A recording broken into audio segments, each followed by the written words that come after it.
Hello everybody, this is 8-Bit Flashback, and today I'm going to do a quick demonstration of PlayStation running on the Super Nintendo Classic Edition versus the PlayStation Classic. And the game I'm testing out today is Ridge Racer. The Super Nintendo Classic has an all-winner R16 quad-core Cortex A7 processor, with speeds around 1.2 GHz and 512 MB of RAM. And for the PlayStation Classic, it has a quad-core ARM Cortex A35 processor with speeds of 1.5 GHz and 1 GB of RAM.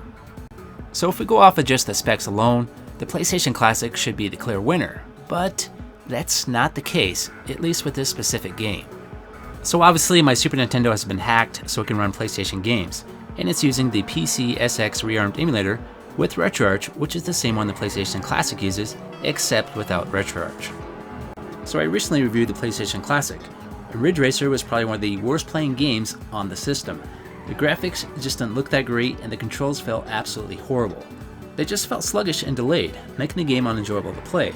So I decided to test this on my SNES Classic and see if it had the same issues.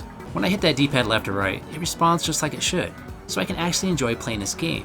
When I'm playing on the PlayStation Classic, I'm constantly fighting the controls. And as you're watching this on the screen, it might not look that bad, but trust me, I'm constantly adjusting that D-pad, trying to keep it centered. I'm trying a lot harder than I do on the SNES Classic Edition.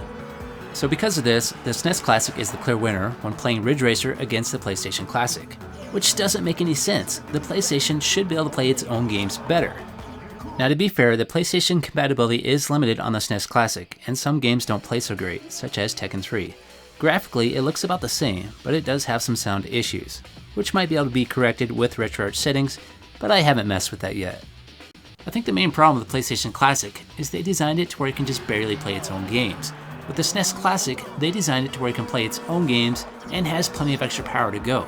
And that's what they should have done with the PlayStation Classic. They should have overdone it so that it doesn't struggle with its own games. Along with that, there's a whole mess of other issues that are going on, like the PAL games being mixed in, using that open source emulator, and all kinds of other stuff.